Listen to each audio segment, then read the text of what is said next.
सकळ आयुष्य खातो काळ सावधान संत समागमी ठरावी आवडी करावी तातडी परमार्थाची नाशिवंत देह जाणार सकळ आयुष्य खातो काळ सावधान तुका म्हणे इह लोकीच्या व्यवहारे नका डोळे धुरे भरोनी राहू नाशिवंत देह जाणार सकळ आयुष्य खातो काळ सावधान विठ्ठल विठ्ठल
जयांचे केलिया स्मरण होय सकल विद्येचे अधिकरण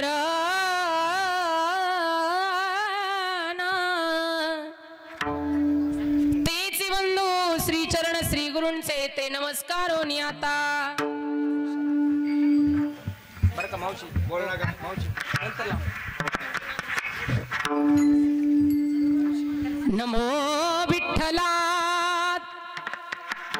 राजया पांडुरंगा नमो रुक्मिणी माऊली ज्ञान गंगा नमो पुंडलिका नमो चंद्रभागा नमस्कार माझा रुक्मिणी पांडुरंगा पांडुरंग करो पांडुरंग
Thank you.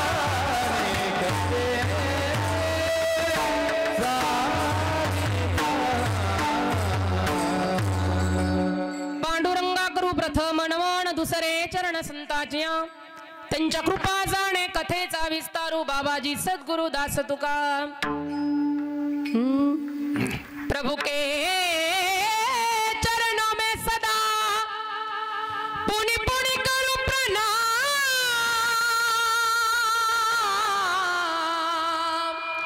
ऐसी माया तारी रे मेरे प्रियतम शाह हा विठ्ठल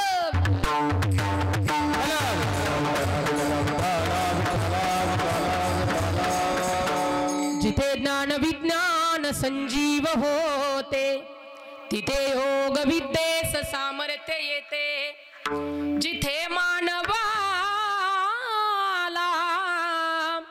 मिळे मोक्ष गाथा तुझ्या पाय ऋषी सदा नम्र माथा तुझ्या मंदिरी आर्त जीवास तृप्ती तुझ्या दर्शने लोक स्वानंद घेती श्रुती धन्य झाल्या तुझे गुण गाता तुझ्या पाय ऋषी सदा नम्र माता हे दुःख भंजन मारुती नंदन हे दुःख भंजन मारुती नंदन सुनलो मेरी पुकार पवन सुत विनती वार पवन सुत विनती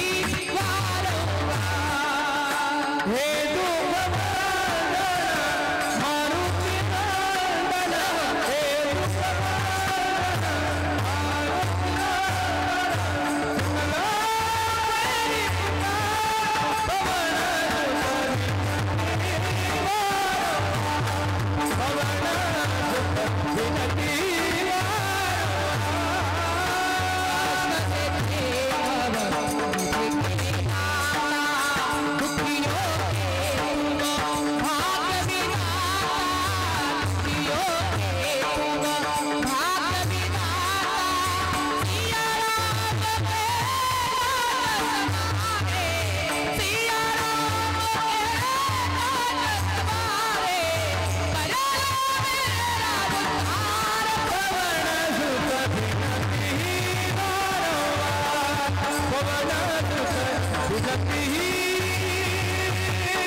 नमो ज्ञानेश्वरा निवृत्ती उदारा सोपान देवा मुक्ताबाई नमो त्रिभुवन पावनी अद्यत्रय जननी देवाची सेवे लागी सेवक झालो लागलो तुमच्या निज चरणा अहो स्वामी तुकया देवा यावरी न करावा अव्हेरू क्षणोक्षणी हाची करावा विचार तरावया पार भव सिंधू नाशिवंत देह जाणार सकळ आयुष्य खातो काळ सावधान प्रस्तुत कीर्तनरूपी सेवे करता निवडलेला अभंग जगद्गुरु जगतवंदनीय महाराष्ट्र भूषण जगद्गुरु तुकोबर आहे चैतन्य भूषण पाषांड दूषण कथामृतषण जिजाऊ रमण देऊचे सुप्रसिद्ध साधू यांचा 4 चरणाचा आणि मृत्यू लोकात जन्माला आलेल्या जीवाला हिताचा मार्ग सांगणारा अभंग सेवे करता निवडलाय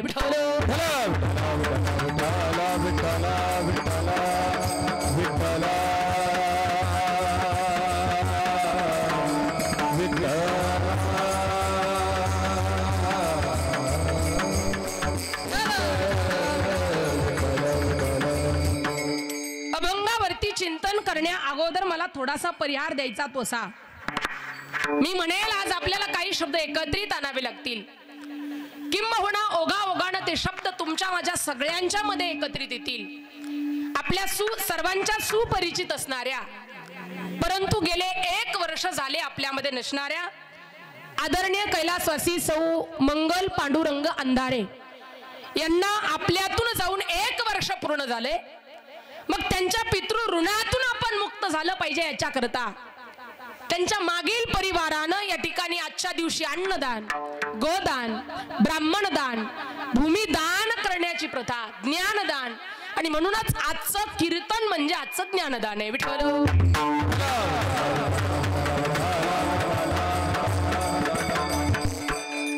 आईंना जाऊन या मृत्यू लोकातून 1 वर्ष पूर्ण झालं. मायबाप जीवन जगत असताना मृत्यू लोकात जन्माला आलं की जावं लागतं.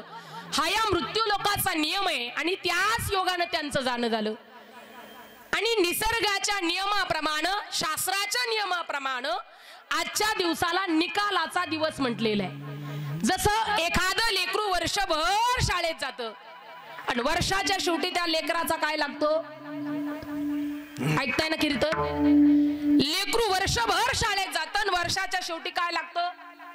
महिला मंडळ तुम्ही बोला ना, तुम्हाला मी येडी दिसते का? निकाल लागतो, निकाल.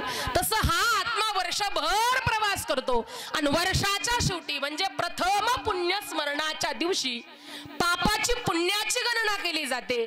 या आत्म्याला कोणती गती द्यायची ते ठरवलं जातं, कोणता मार्ग द्यायचा ते ठरवलं जातंय. आणि म्हणूनच आपल्या पितृला, आपल्या आईला चांगली जागा मिळावी याच्याकरता संपूर्ण अंधारे परिवारानं हे ज्ञानदानाची सेवा या ठिकाणी आयोजित केलेली आहे. आईंना जाऊन 1 वर्ष पूर्ण झालं. त्यांच्या पाठीमागे त्यांचा मोठा परिवार आहे. श्री पांडुरंग रामू अंधारे, श्री अशोक पांडुरंग अंधारे, श्री बाळू पांडुरंग अंधारे, श्री राजेंद्र पांडुरंग अंधारे आणि समस्त अंधारे परिवार. मी म्हणेल या परिवाराला या दुःखातून सावरण्याची शक्ती भगवंतानं द्यावी. आईला चांगली जागा, चांगलं स्थान, चांगला मार्ग भगवंतानं द्यावा एवढी भगवान परमात्म्याला विनंती करेल आणि अभंगाच्या पदापदाचं चिंतन करण्याकरता मी प्रवृत्त होईल. विठ्ठल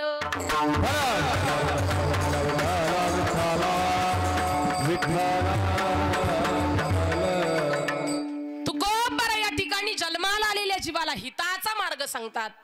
तुकोबर म्हणतात जन्माला आलात तर जन्माला आल्यानंतर घेतलेला पहिला श्वास, तर मरणाच्या वेळेला घेतलेला शेवटचा श्वास, याच्या मधलं जे अंतर तुम्हाला मला मिळालं ना, ते फक्त फक्त मिळालेल्या वेळेत, मिळालेल्या जन्माचं सार्थक करण्याकरता मिळालेला वेळ आहे. आणि या वेळेमध्ये तुम्ही काय करा, तर क्षणाक्षणाला विचार करा. काय? भव सिंधू आपल्याला पार करायचा आहे. हा देह नाशिवंत आहे, एक दिवस जाणार आहे. मग तुम्ही काय करा? विचार करा. काय विचार करा? मिळालेल्या वेळेत संतांची संगती करा, परमार्थाची तातडी करा. आणि जर तुम्ही संतांची संगत केली, परमार्थाची तातडी केली आणि आयुष्य चांगलं जगलात, विचार केला क्षणाक्षणाला, तर मायबाप तुकोबरांचं म्हणणं आहे तुमचा परमार्थ आणि तुमचं मिळालेलं जीवन तुम्ही कसं घालवता हा जगाचा बाप डोळे भरून पाहतो. हा अभंगाचा सरळ सरळ भावार्थ आहे. आता तुम्हाला झोपायला अजिबात हरकत नाही म्हणतात. विठाल विठाल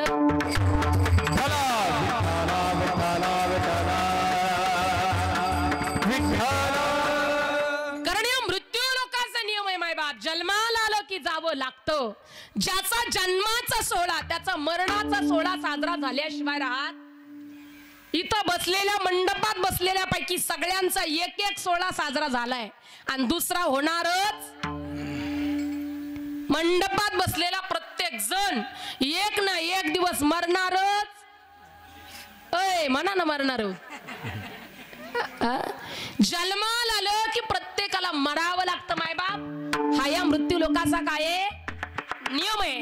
पण माणूस जन्माला आला म्हटलं की माणसाला आनंद होतो आणि मेला म्हटलं की काय होतं? दुःख होतं. पण साधू संतांचं म्हणणं आहे आम्हाला जन्माचाही सोहळा वाटतो आणि आम्हाला मरणाचाही सोहळा वाटतो. कारण आम्ही तो सोहळा, ते मरण आमच्या डोळ्यांनी पाहिलं, त्याच्यामुळे आम्हाला हाही सोहळा वाटतो आणि तोही सोहळा वाटतो. तुकोबाराय सांगतात आपुली मरण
आपुले मरण पाहिले म्या डोळा तो झाला सोळा अनुपम्या तो झाला सोळा अनुपम्या आपुले मरण पाहिले म्या डोळा आपुले मरण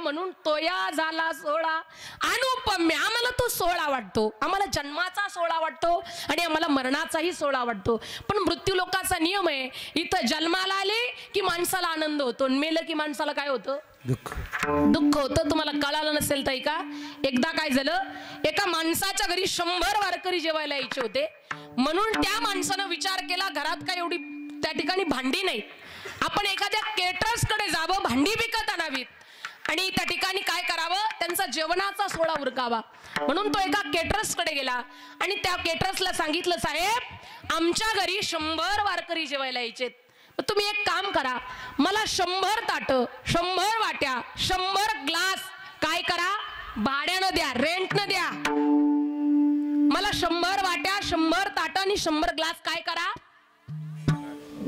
भाड्यानं द्या रेंटनं द्या आता केटरर्सनं विचार केला 100 ताटं पाहिजे 100 भांडी पाहिजेत म्हणून त्यानं भांडे काढले आणि मोजून दिले 100 वाट्या 100 ग्लास 100 ताटं आता हा घरी आला वारकरी जेवायला आले होते 100 वारकरी एका लाईनीत जेवायला बसली सुंदर असं वारकऱ्यांचं जेवण झालं आणि आता सायंकाळच्या वेळेला यानं सगळे भांडे घासून पडवीत पालते घातले ऐकताय कीर्तन आता त्या ठिकाणी 100 ताट 100 वाट्या 100 ग्लास पडवीत पालते घातले होते दुसऱ्या दिवशी सकाळी यानं भांडे भरले आणि पुन्हा केटरर्स कडे गेला गेल्यानंतर आता देताना मोजून दिले म्हटल्यानंतर घेताना सुद्धा काय करणार मोजूनच घेणार आता यानं भांडे मोजायला सुरुवात केली केटरर्स ज्या वेळेला भांडे मोजत होता त्यावेळेला नेले होते 100 ताट भरले 110 महिला मंडळ नेले होते 100 ग्लास भरले 120 नेल्या होत्या 100 वाट्या भरल्या 130 आता केटरर्स म्हणू लागला साहेब तुम्ही नेताना तर 100 नेले पण आणताना 110 120 130 आणले काय भानगडे ज्यानं भांडे नेले होते ना त्यानं सांगितलं केटरर्स साहेब मी सायंकाळच्या वेळेला भांडे घासले पडवीत पालते घातले रात्रीतून त्यांना लेकरं झाली भांडे काय झाली भांडी व्याली म्हणून काय झालं भांडी वाढली ऐकताय कीर्तन आता यानं सांगितलं वा वा असे जर तुमच्याकडे नेल्यानंतर भांडे वाढत असले तर असेच भांडे न्यायला येत जा त्यानं सांगितलं हो हो येणारच पुढच्या वेळेस नक्की भांडे न्यायला येणार आता 1-2-4 महिने गेले आणि 2-4 महिन्यानंतर पुन्हा त्या ठिकाणी हा भांडे आणण्याकरता केटरर्स कडे गेला गेल्यानंतर सांगितलं पण ऐका ना आता जर आमच्याकडे पुढारी जेवायला येणार आहेत मग एक काम करा मला 50 चांदीची ताटं द्या 50 सोन्याचे ग्लास द्या 50 सोन्याच्या वाट्या द्या ऐकताय ना आता केटरर्सनं त्या ठिकाणी विचार केला मागच्या वेळेस भांडे वाढली आता सोन्याची दिली तर वाढून येतील म्हणून त्यानं काय केलं 50 चांदीची ताटं 50 सोन्याच्या वाट्या 50 सोन्याचे ग्लास मोजून दिले आता हा ताट वाट्या प्लेट्या घेऊन घरी आला आल्यानंतर सर्व पुढाऱ्याचं जेवण उरकलं भांडे घासून पडवीत पालती घातली दुसऱ्या दिवशी भांडी पुन्हा बॅगेत भरली आणि केटरर्स कडे गेला गेल्याच्या नंतर केटरर्सनं भांडे देताना मोजून दिले घेताना सुद्धा मोजून घेणार आता केटरर्स भांडे मोजू लागला नेले होते 50 चांदीची ताट भरले 30च नेले होते 50 सोन्याच्या वाट्या भरल्या 40च नेले होते 50 सोन्याचे ग्लास आता भरले 20च ओ नेताना 50 नेले आणि आणताना 20 30 40 घेऊन आलात तुम्हाला काही वाटत नाही का त्यानं सांगितलं साहेब असं घडलं अहो रात्री घासून भांडे पडवीत पालते घातले आणि भांडे मेली हो कळतं ना तुम्हाला आता हा एक त्रागा करू लागला राग आला त्याला आला. ओ असं कुठं भांडे मारतात का? त्यानं सांगितलं मागच्या वेळेस जशी व्याली तशी आता मेली. विठ्ठल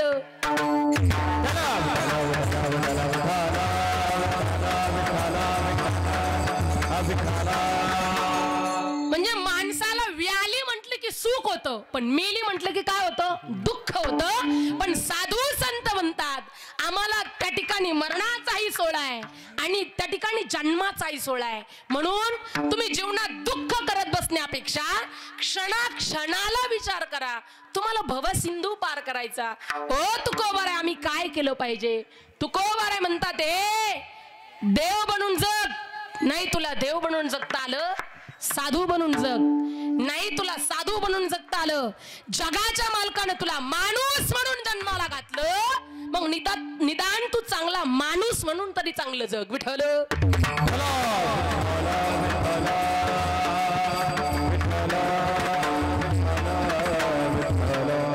हो तुकोबार आहे. तुम्ही सांगता ठीक आहे, देव बनून जगा, साधू बनून जगा, माणूस बनून जगा, पण ते माणूस बनणं, साधू बनणं, देव बनणं इतकं सोपं आहे का? तुकोबार आहे मला देव बनायचं. देव काय केलं पाहिजे? तुकोबार आहे म्हणतात तुला जर देव बनायचं असेल ना बाबा, तर तुला गावातल्या एखाद्या मंदिरात जावं लागेल. गेला ना मंदिरातल्या मूर्तीला तुला प्रश्न करावा लागेल का हो आम्हालाही तुमच्यासारखं देव बनायचंय, तुमच्यासारखं साधू बनायचंय, आम्ही काय केलं पाहिजे? त्या मंदिरातली मूर्ती तुला उत्तर देईल का? जर तुला देव बनायचंय तर तू एक काम कर, ज्या माणसानं, ज्या मूर्तिकारानं मला मूर्तित्व दिलं अशा मूर्तिकाराकडे तू जा.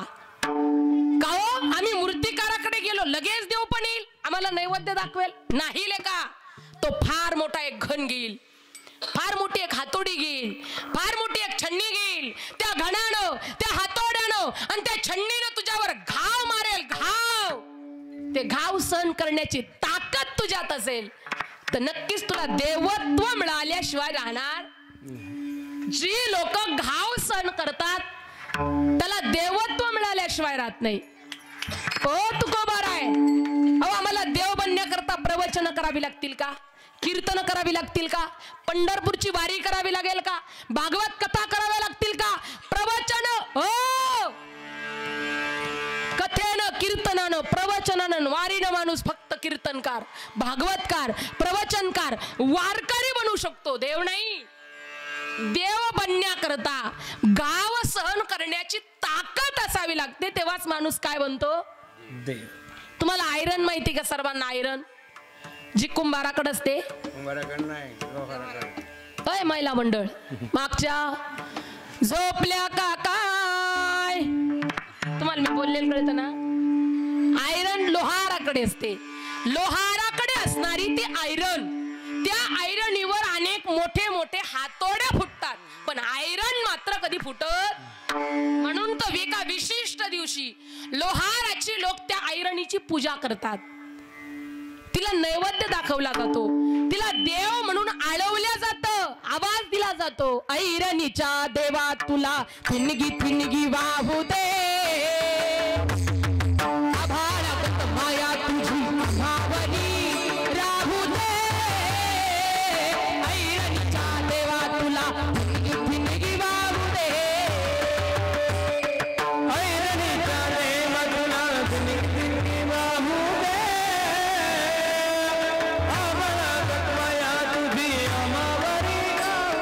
दे.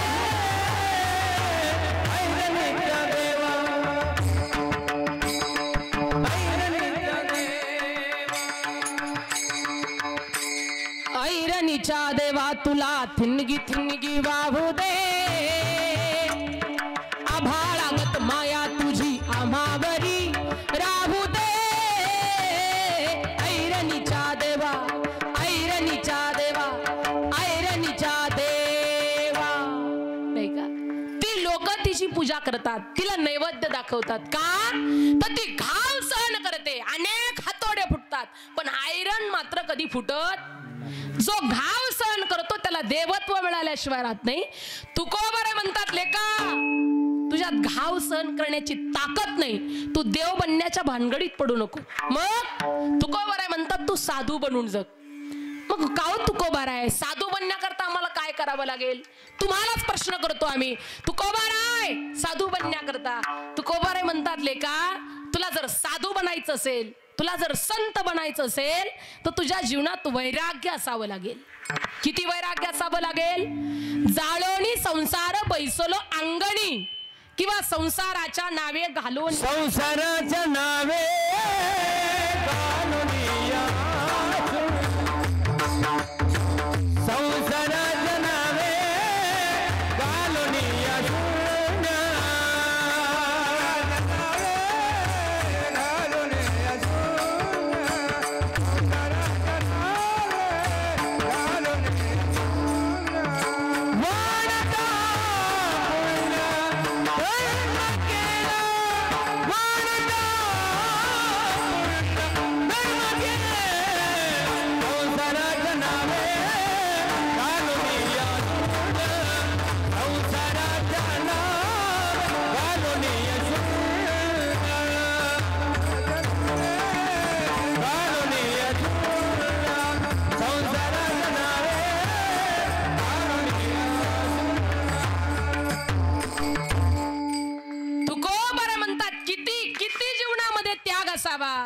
संसाराच्या नावे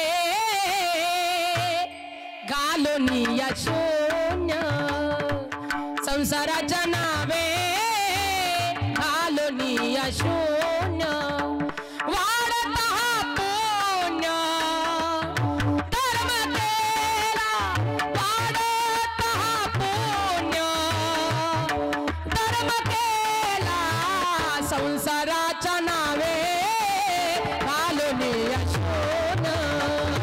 संसाराच्या नावे घालूनिया शून्य, घालूनिया शून्य, घालूनिया शून्य. जीवनात इतका त्याग असावा लागेल माझा बाप, वैराग्य असावं लागेल. पण जीवनामध्ये एखाद्या माणसानं तुला काट्याच्या काठीनं जरी मारलं तरी त्याचे पाय चपण्याकरता तुला संध्याकाळच्या वेळेला त्याच्या घरी जावं लागेल. इतकं वैराग्य तुझ्या जीवनात काय करावं असावं लागेल मायबाप. जीवन जगत असताना एखाद्यानं तुम्हाला काट्याच्या काठीनं जरी मारलं ना, इकडं इकडं त्यांचं काम ते करतील, तुम्ही इकडं पाहा ना, इकडं कीर्तन इकडे. जीवन जगताना तुकोबाराय म्हणतात, मंबाजी बुवानं काट्याच्या काठीनं मारलं तरी त्या रात्री त्याचे पाय चेपण्याकरता मी त्याच्या घरी जातोय. अरे इतकं जीवनात वैराग्य असावं लागेल. काही लोक म्हणतात नाही तुकोबारायचं पटत, चला पैठणला विचारू माझ्या नाथ महाराजांना, का हो आम्हालाही तुमच्यासारखं साधू, तुमच्यासारखं संत, तुमच्यासारखं साधू बनायचंय, आम्ही काय केलं पाहिजे? त्यावेळेला नाथ महाराज म्हणतील, लेका साधू बनण्याच्या भानगडीत पडू नको. साधू बनणं इतकं सोपं नाही. साधू बनण्याकरता तुझ्या जीवनात वैराग्य असावं लागेल. किती वैराग्य असावं लागेल मायबाप? तर ऐका ना, एखादा माणूस 108 वेळा अंगावर थुंकला ना तरी त्याला प्रसाद देऊन मुक्त करावं लागेल. इतकं वैराग्य तुझ्या जीवनात असावं लागेल. तू साधू बनण्याच्या भानगडीत पडू नको. काही लोक म्हणतील, ताई तुम्ही 15 मिनिटं झाले जीवनात वैराग्य असावं सांगतात, हे वैराग्य म्हणजे नेमकं तरी काय? शास्त्रकार याची व्याख्या करता मायबाप, इह लोकापासून तर ब्रह्मलोकापर्यंत भोगाच्या आणि त्यागाच्या इच्छेस वैराग्य म्हणतात. ते वैराग्य जर तुमच्या जीवनात असेल तर तुम्ही साधू बनू शकता, संत बनू शकता. पण जे साधू बनतायत ते सांगतात, लेका जीवनात वैराग्य सोपा नाही, तू साधू बनण्याच्या भानगडीत पडू नको. मग तुकोबारानं सांगितलं, लेका तू माणूस म्हणून जन्माला आला, मग निदान चांगला माणूस म्हणून तरी चांगलं जग. माणसानं जीवन जगताना असं चालावं मायबाप. माणसानं रस्त्यानं असं चालावं. रस्त्याची ही कड तर रस्त्याची ती कड. अय लाडक्या बहिणी, तुम्हाला मी बोललेलं कळतं ना? माणसानं रस्त्यानं असं चालावं, माणसानं रस्त्यानं असं चालावं. 4 लोकांनी तरी आपल्याला राम राम घातला पाहिजे मायबाप. माणसानं बसताना अशा ठिकाणी बसावं, 4 लोक आपल्या जवळ येऊन बसले पाहिजेत. कशाला? पत्ते खेळायला. 4 लोक आपल्या जवळ बसले पाहिजेत भजन करण्याकरता. आणि माणसानं असं मरावं, ज्याच्या कानी शब्द पडतील त्याच्या टचकन डोळ्यात पाणी यावं, असं माणसानं मरावं. उत्तमाची भूरे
उत्तम जीवो रे कीर्ती मागे उत्तम जीवो रे कीर्ती मागे कीर्ती मागे कीर्ती मागे माणसानं असं मरावं विठ्ठल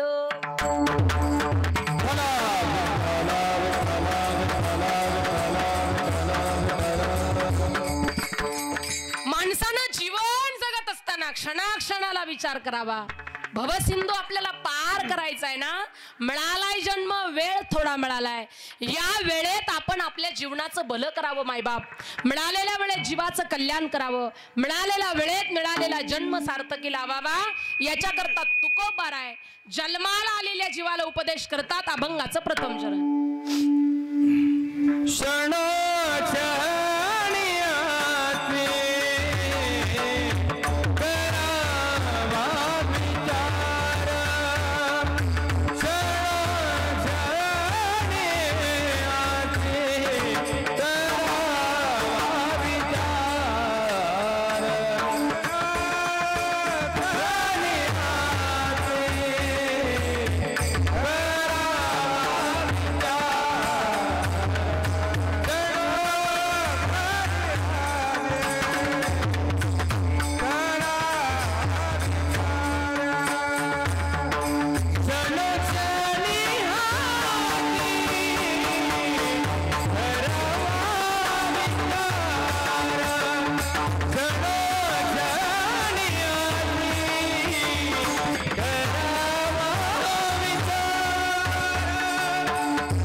क्षणाक्षणाला विचार करा, कारण हा भव सिंधू जर तुम्हाला पार करायचा असेल तर एक लक्षात ठेवा, मिळालेला देह आहे हा नाशिवंत आहे, हा एक दिवस जाणार आहे. नीट ऐका मायबाप, या देहाच्या गावाला आल्यानंतर माणसाचं काहीतरी कर्तव्य आहे. माऊली ज्ञानेश्वरी सांगतात, देहाच्या गावा आलिया जन्म मृत्यूच्या सोहळिया ना म्हणू नये धनंजयाच्या परी. माऊली ज्ञानेश्वरी सांगतात, बाबांनो जन्माला आलात तर तुम्ही या देहाच्या गावाला जन्माला आलात. ऐका ना, आपण एखाद्या गावाला गेलो ना, प्रत्येक गावची प्रथा वेगळी आहे. तुम्ही इथून 10-20 किलोमीटर पुढे गेलात तर त्या गावची प्रथा काय आहे, तुम्ही सहज बोलता ही आमच्या गावची काय आहे, प्रथा आहे, रीत आहे, नाही का, घालून दिलेली पाठीमागून चालत आलेली ही परंपरा आहे. ही आपण काय बोलतो. आता तुमच्याकडं प्रथम पांडुरंगा करूलाच तुम्ही हार घातला, बरोबर, आमच्याकडं विठोबा रुक्माईला हार घालतात. ही आमच्या गावची काय आहे, प्रथा आहे, पद्धत आहे. तसं माऊली म्हणतात, देहाची गावा आलिया, तुम्ही इथे जन्माला आलात पण या गावची एक प्रथा आहे. काय, जन्म मृत्यूच्या सोहळ्या ना म्हणू नये. जन्माला यायला आणि जायला तुम्ही नाही म्हणायचं नाही, कारण या गावची ती काय आहे, विठ्ठल विठ्ठल.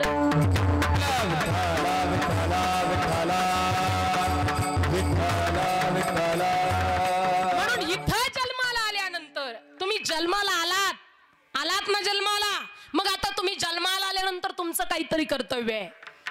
जीवन जगत असताना बाबाविषयी काय कर्तव्य आहे, आईविषयी काय कर्तव्य आहे. जीवन जगतो ना आपण,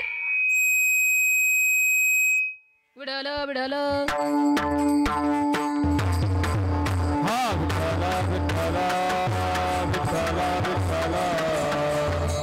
प्रत्येक आई वडिलांची सेवा करणं हे मुलाचं काय आहे. तुम्ही बाप म्हणून जगताय तर बापाचं एक कर्तव्य आहे, आईचं एक कर्तव्य आहे की मुलाला संपत्ती आणि संस्कार देणं. हे बापाचं काय आहे, आईचं काय आहे, कर्तव्य आहे. मुलाला संपत्ती आणि संस्कार देणं हे आई बापाचं काय आहे, कर्तव्य आहे.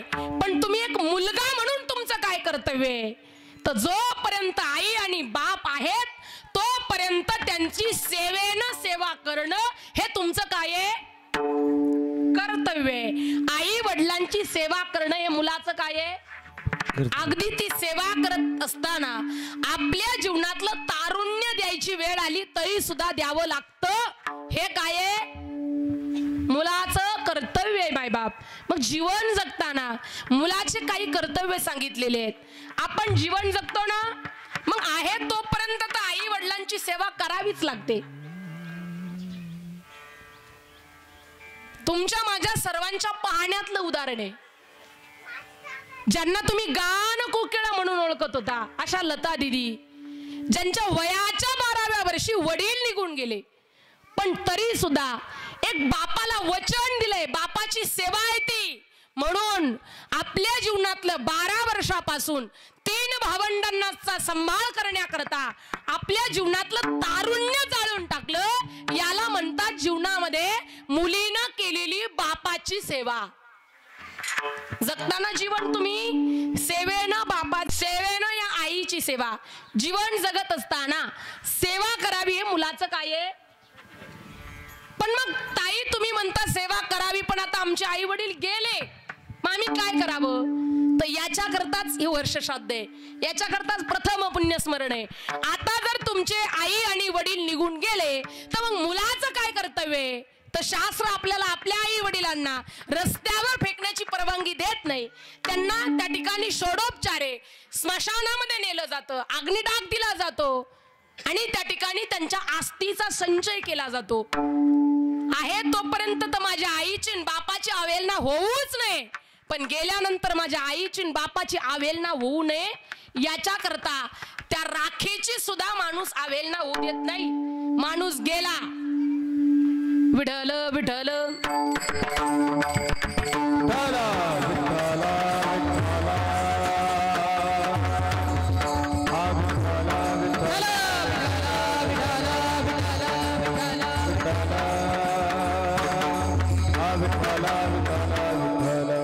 गेल्यानंतर सुद्धा आपण त्यांची स्मरणानं सेवा करावी हे शास्त्र आपल्याला सांगतं. मग अस्थि संचय झाला, राख विसर्जित केली गंगेला.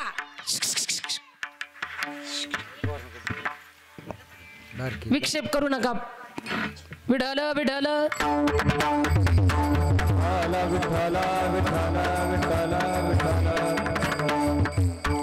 प्रथम पुण्य स्मरण म्हणजे नेमकं तरी काय हे ऐकतोय आपण मायबाप ऐका. जीवन जगत असताना बाप आई गेल्यानंतर त्यांची स्मरणानं सेवा करायची म्हणजे त्यांचं स्मरण करायचं. ज्या दिवशी आत्मा निघून जातो 3 दिवस जिथे गेला तिथे राहतो. त्याच्यानंतर राहिलेले 7 दिवस जिथं तुम्ही त्याला ठेवलंय स्मशानात म्हणू द्या ज्याच्या त्याच्या शेतात म्हणू द्या त्या ठिकाणी राहिलेले 7 दिवस तो राहतोय. आणि दशक्रियेला पिंड दान केल्या जातं. 9 दिवस तुम्ही एक एक एक एक एक एक पिंड घालता त्याला नवश्राद्ध म्हणतात. ऐकताय ना. दशक्रियेला घातलं जातं त्याला नवमान्य श्राद्ध म्हणतात. दशक्रियेला पिंड दान केल्या जातं. त्या दिवशी अन्नदान गोदान ब्राह्मण दान करावं लागतं कारण तिथपासून या आत्म्याचा प्रवास सुरू होतो. मग आपल्या आईला ना आपल्या वडिलाला काही वेदना भोगाव्या लागू नयेत याच्याकरता ज्या वेळेला हा आत्मा प्रवास करतो त्याला वैतरणी नावाची नदी लागते.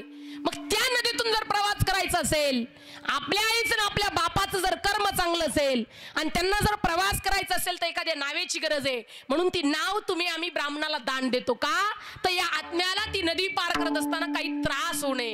ऐका बरं. पुढे कलांजन नावाचा पर्वत लागतो. तो पर्वत चढायचा असेल तर शिडीची गरज असते म्हणून आपण ती शिडी गुरूंना ब्राह्मणांना दान द्यावी लागते. मग त्या ठिकाणी आपल्या या पितृला तो पर्वत चढत असताना कुठलाही त्रास होत नाही मायबाप. ऐकताय ना. आता ज्या वेळेला दशक्रिया झाला पिंड दान केलं तुम्ही त्याच्यानंतर त्या ठिकाणी 13 दिवसानंतर 13वा घातला जातो. हे तुमच्या माझ्या दुःख फेडण्याकरता केलेली क्रिया आहे. ते काय कुठलं श्राद्ध नाही. त्याच्यानंतर प्रत्येक महिन्याला एक एक एक एक एक एक श्राद्ध घातल्या जातं. त्याला मासिक श्राद्ध म्हणतात. तुम्ही त्याला महिना म्हणता. प्रत्येक महिन्याला एक श्राद्ध. 11 महिने 11 श्राद्ध केले जातात आणि 12व्या महिन्याला जे घातल्या जातं त्याला नवमिश्र श्राद्ध म्हणतात. जे त्या ठिकाणी प्रथम पुण्य स्मरण आहे आणि आजच्या दिवशी हा आत्मा तिथे जाऊन पोहोचतोय. आता त्याच्या पापाची पुण्याची गणना केली जाते.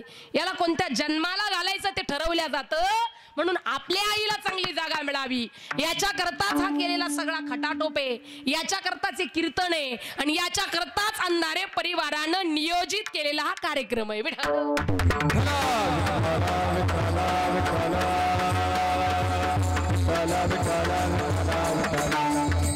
मुलगा म्हणून काय कर्तव्य आहे तर स्मरणानं आई बापाची सेवा करणं हे मुलाचं कर्तव्य माय बाप.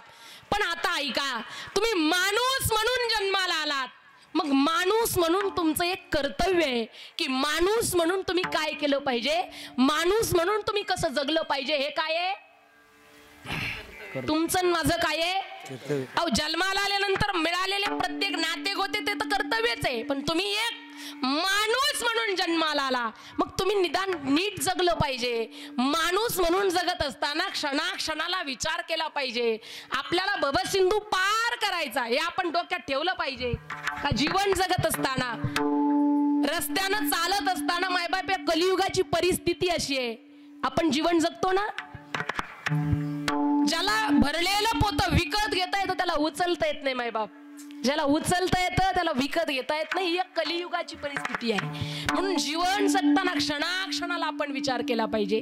जीवन जगतो ना आपण म्हणून तुकोबाराय म्हणतात क्षणोक्षणी हाची करावा.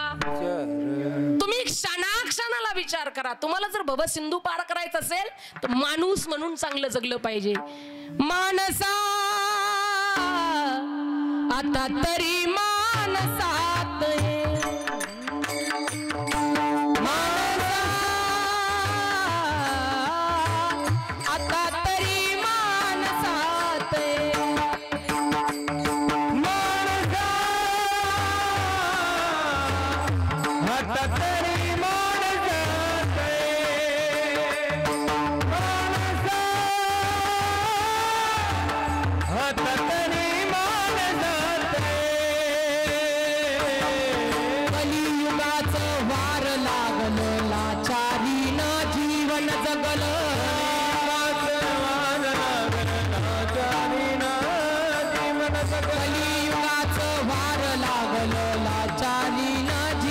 जगला कलियुगाचे वार लागलं लाचारी राधी मन जगला मानसा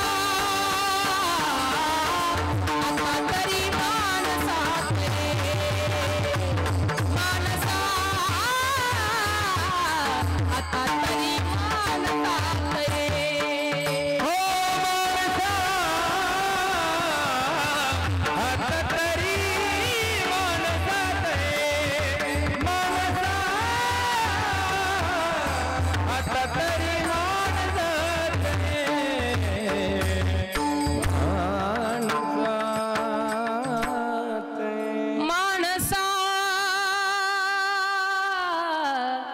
आता तरी मानसात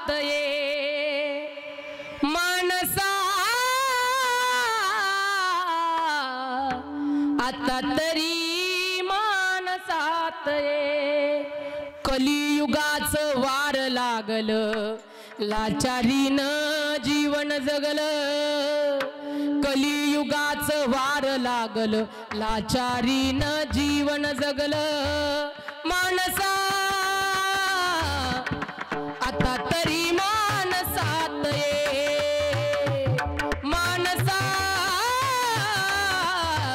आता तरी मानसात मानसात मानसात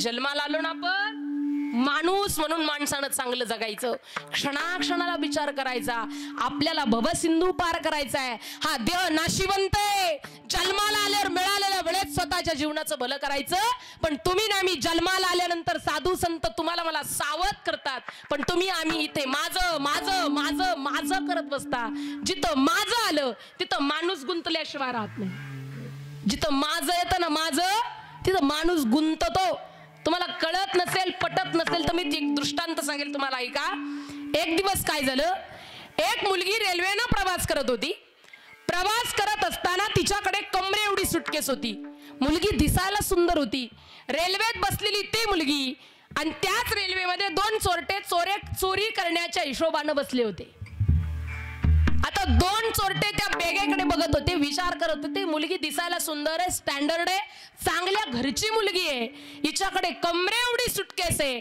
नक्कीच या सुटकेस मध्ये काहीतरी सोनं नाणं दाग दागिने पैसा अडका असलाच पाहिजे आणि म्हणून ती दोन चोरटे त्याच रेल्वेमध्ये त्याच डब्यामध्ये ते चोरीची इच्छा व्यक्त करून तिथे बसलेली होती पण आता घडलं असं चोरटी विचार करत होते सुनाट स्टेशन आलं की बघून हिची बॅग घेऊन आपण पळून जाऊ उतरून जाऊ पहिलं स्टेशन आलं तिथं गर्दी होती चोरट्यांना काही चोरी करता आली नाही दुसरं स्टेशन आलं तिथं थोडी कमी गर्दी होती पण चोरी करताच आली नाही तिसऱ्या स्टेशनला गेल्याबरोबर घडलं असं स्टेशन सुनाट होतं चोरटी चोरी करून पळणार इतक्यात त्या चोरट्याच्या अगोदर ती मुलगीच त्या रेल्वे स्टेशनला खाली उतरली पण उतरत असताना एकटी उतरली तिनं ती सुटकेस त्या रेल्वेतच ठेवली ऐका बरं आता ती मुलगी उतरून गेली 15 मिनिटं झाले रेल्वे निघाली मुलगी येण्याची वाट चोरटे पाहत होते पण मुलगी काय परत आलीच नाही मायबाप ऐका ना आता रेल्वे सुरू झाली दोनही चोरटे पळत त्या बॅग जवळ गेली आणि दोघांचं भांडण जुंपलं हा म्हणायचं ही माझी आहे तो म्हणायचं ही माझी आहे आता दोघांचं इतकं भांडण त्या ठिकाणी स्टेशनवरून रेल्वे पोलीस ते भांडण सोडायला आले आता दोघंही म्हणायची सुटकेस माझी आहे नीट ऐका बरं माणूस कसा गुंततो दोघंही म्हणायची सुटकेस माझी आता पोलिसांना सांगितलं काय रे ही सुटकेस तुझी आहे तो म्हटला हो हो साहेब ही सुटकेस माझी आहे मग सांग या सुटकेस मध्ये काय आहे त्यानं सांगितलं साहेब असं घडलं मी माझ्या बायकोला आणायला चाललो होतो त्यानं विचार केला हुशार होता तो चोरटा मुलीची सुटकेस होती म्हटल्यानंतर याच्यात सोनं नाणं दाग दागिने पैसा अडका किंवा साड्या काहीतरी असेल म्हणून त्यानं सांगितलं साहेब असं घडलं मी माझ्या बायकोला आणायला तिच्या माहेरी चाललो होतो मग तिनं सांगितलं घरून येताना काही कपडे घेऊन या दागदागिने घेऊन या पैसे घेऊन या म्हणून मी सुटकेस मध्ये काही साड्या आहेत काही पैसे आहेत काही दागदागिने आहेत साहेब ही सुटकेस माझी आहे आता दुसरा म्हणतो नाही साहेब ही सुटकेस माझी आहे ऐका बरं ही सुटकेस माझी आहे साहेब म्हटले मग सांग या सुटकेस मध्ये काय आहे आता तो चोरटा त्याच्याही पेक्षा हुशार होता त्यानं विचार केला या मुलीच्या अंगावरती ड्रेस होता, हिनं काही साडी परिधान केलेली नव्हती, याचाच अर्थ ही मुलगी ड्रेस घालत असावी. मग आता त्यानं विचार केला आणि सांगितलं, साहेब ही सुटकेस मी माझ्या बहिणीची आहे, मी तिला आणण्याकरता हॉस्टेलला चाललो होतो, पण तिच्याकडे काय, मला वाटलं तिच्याकडे जायचे, मग काही तिला ड्रेस घेऊन जावेत, काही सौंदर्य प्रसाधनाच्या वस्तू घेऊन जाव्यात, आणि म्हणून मी या बॅगेत त्या सगळ्या वस्तू टाकल्या आणि मी तिकडे कुठे चाललो, बहिणीला आणायला चाललो. ऐका बरं, आता त्या ठिकाणी पोलिसांनी दोघांचंही ऐकून घेतलं आणि आता त्या सुटकेसचे लॉक तोडण्यात आले. पण ज्या वेळेला सुटकेसचं लॉक तोडलं, सुटकेस खोलण्यात आली, त्यावेळेला त्या सुटकेस मध्ये एक मेलेलं मूल सापडलं. ऐकताय ना? मग ऐका ना, त्या मुलीनं सुटकेसला माझं म्हटलं नाही म्हणून ती सुटली, चोरांनी तिला माझं म्हटलं म्हणून दोघांनाही जन्मठेपेची शिक्षा झाली. विठ्ठल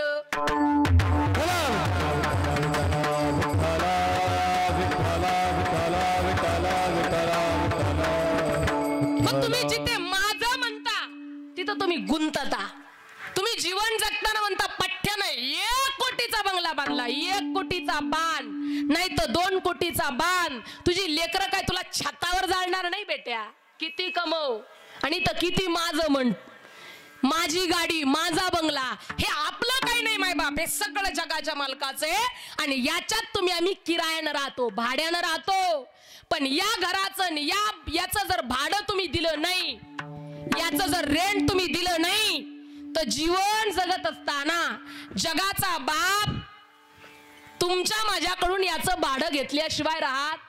ज्याला भाडं द्यायचं नाही त्यानं ही खोली खाली करायची. तुम्हाला कळतं मी काय बोलते? जिंदगी एक किराए का घर है, जिंदगी एक किराए का घर है, एक ना एक दिन बदलना पड़ेगा.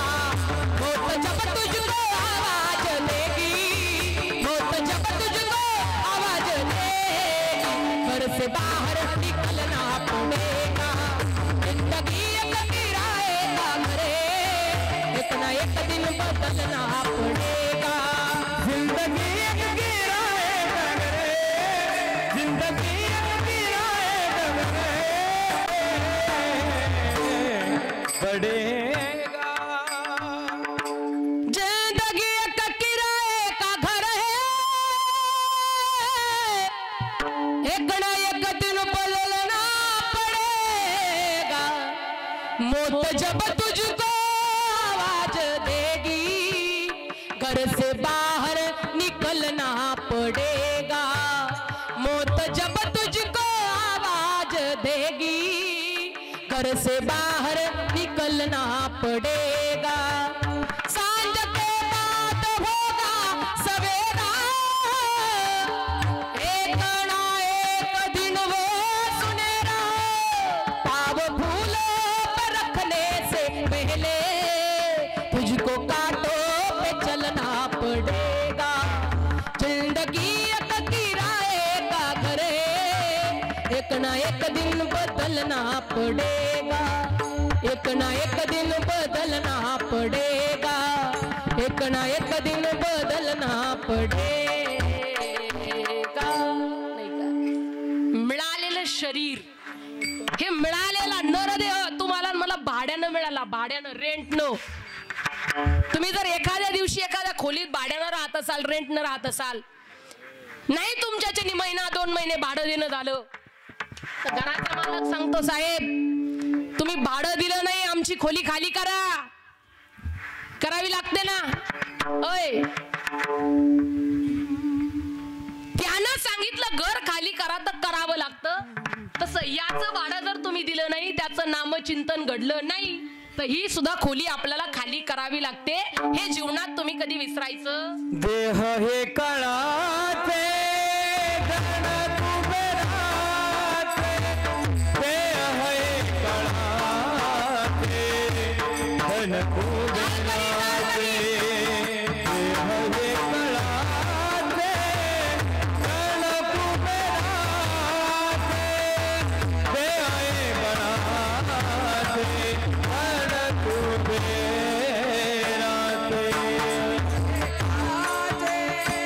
धन कुबेराचे.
हे काळाचे धन कुबेराचे. जन्माला आला तर देह मिळालेला देह काळाचा आहे. तो तुमची माझी वाट पाहतच बसलेला आहे खांद्यावर. कधी याची वेळ संपते कधी याला उचलतो. याच्याकरता जगाचा बाप तुमच्या माझ्या खांद्यावर बसलेला पारेकरी म्हणून. दोन रक्षपाळ आपल्या खांद्यावर बसलेलेच आहेत. कधी याची वेळ संपते कधी याला उचलतो. याच्याकरता तुम्हाला पटत नसेल ना तर ऐका गड्या. एखाद्या दिवशी एखाद्या फोटोवाल्यानं 10 मिनिटाची तयारी करून घेतली. किती मिनिटाची? 10 मिनिटाची. तुम्हाला मी बोललेलं कळतं ना, पटतं ना. एखाद्या फोटोवाल्यानं 10 मिनिटाची तयारी करून घेतली. असं उभे राहा तसं उभे राहा, इकडे नजर, स्माइल प्लीज. 10 मिनिटाची तयारी झाली आणि आता फोटोवाला फोटो काढणार. फ्लॅश चमकणार. इतक्यात एका माशीनं नागपूर पकडलं. माशी काय नाक सोडायला तयार नाही. असं नाकानं तिला हुसकायचा प्रयत्न केला पण माशी काय उठेना. काय करावं म्हणून त्यानं असा हात उचलला. माशी मारणार. इतक्यात फ्लॅश चमकला आणि फोटो निघाला. मग माझा तुम्हाला प्रश्न आहे, 10 मिनिटाच्या तयारीचा फोटो निघाला का माशी मारण्याकरता हात उचलल्यावर फोटो निघाला? अय मानकेश्वर, माशी मारण्याकरता हात उचलला आणि फोटो निघाला. तसा जगाचा बाप खांद्यावर त्या ठिकाणी बसलेलाच आहे. किती देवाचं भजन करतो मग याचा फोटो काढून घ्यायचा, याचा CCTV कॅमेराची शूटिंग काढून घ्यायची. याच्याकरता जगाच्या बापाचे 2 पारेकरी खांद्यावर आहेत. किती भजन करतो आणि किती हा क्षणाला विचार करतो ना. याच्याकरता 2 पारेकरी तुमच्या माझ्या खांद्यावर बसलेलेच आहेत माय बाप. म्हणून जीवन जगताना तुकोबाराय म्हणतात, देव नाशिवंत आहे आणि हा एक दिवस जाणार आहे. अभंगाचं दुसरं चरण.